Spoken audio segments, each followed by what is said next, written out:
Welcome back.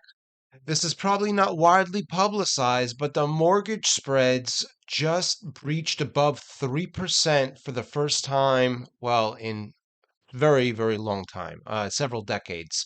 The mortgage spread's currently 327. We're going to talk about exactly what this means. Now, what is a mortgage spread? It's the comparison of the 30-year average mortgage rate and the 10-year U.S. Treasury. Of course, the mortgage rates and the 10-year U.S. Treasuries, they're all linked to the fixed income market and they move accordingly. The mortgage spread is specifically the 30-year mortgage minus a 10-year U.S. Treasury bond. Now, mortgage spreads typically widen before and during recessions. The reason is that when a bank is ready to give a loan for a mortgage, if the economic condition, if the economy really doesn't look very stable, they'll add on a little bit of premium. So the spread between the 30-year average mortgage and the 10-year U.S. Treasury widens. Here we see the red line's the S&P 500 going back to 2014. The black line is a mortgage spread. Again, the black line is the 30-year mortgage minus 10-year U.S. Treasury. Notice the almost perfect inverse or opposite correlation. When the stock market goes up, mortgage spreads go down. It's around 1.5%.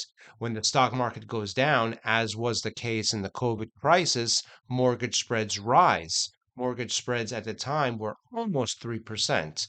Now, then the stock market took off to the upside. Mortgage spreads once again came down to the 1% level. Again, just to be clear, when we say a mortgage spread is 1%, it means there's a 1% difference between the 30-year mortgage rate, the average rate, and 10-year U.S. Treasury, let's say 5% and 4%. Here we can see historically the mortgage spreads. At the top, we see the different months, January, February, all the way through December. And then of course, we have the years 2014 through present day. For example, January of 2014, the average mortgage spread for that month was 158, 58 basis points or 1.58%. If we look at the, let's say, July of 2019, it's 171. 171 is 171 basis points or 1.71% difference between 30-year mortgage rates and 10-year U.S. Treasury.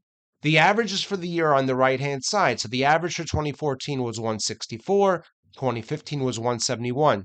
2020, the COVID crisis, mortgage spreads went up to 223.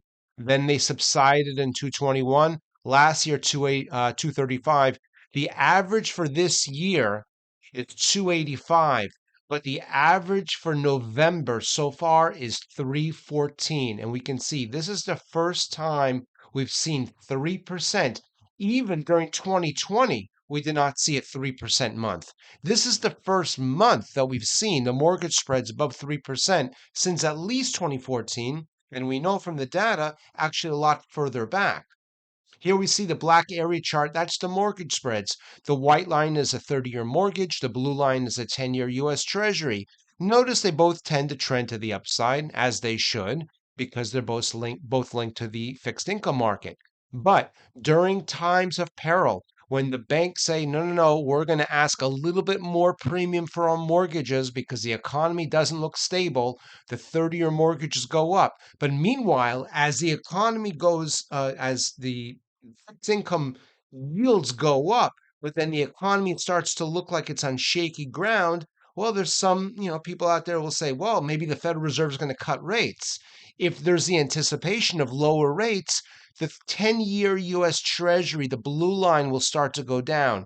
And that spread between the two widens, which is depicted here in the black area chart, the mortgage spread. So the mortgage spread, if you think about it a different way, is a reflection of interest rates still going up, of banks being very nervous, but on the shorter term, because the economy seems so unstable, according to the banks, that maybe 10-year U.S. yields start to go down. And to put this in a historical perspective, the blue line's a 30-year mortgage, white line's a 10-year U.S. Treasury. This chart goes back to the 1970s. The black area chart shows us the mortgage spreads. Again, right now for the month of November, 314. It was almost at that level in 2008, the financial crisis. But really, we have to go back to the 1980s those periods of extremely high interest rates, extremely high mortgages, that was the last time we really saw a mortgage spread above the 3% level, which again is where we are now.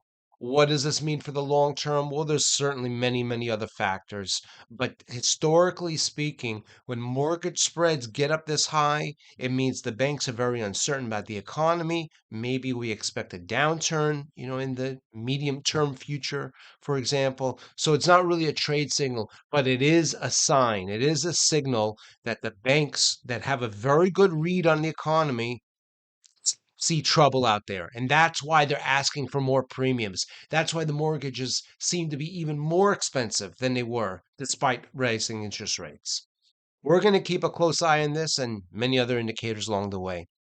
We hope this has been helpful. We look forward to seeing you back soon.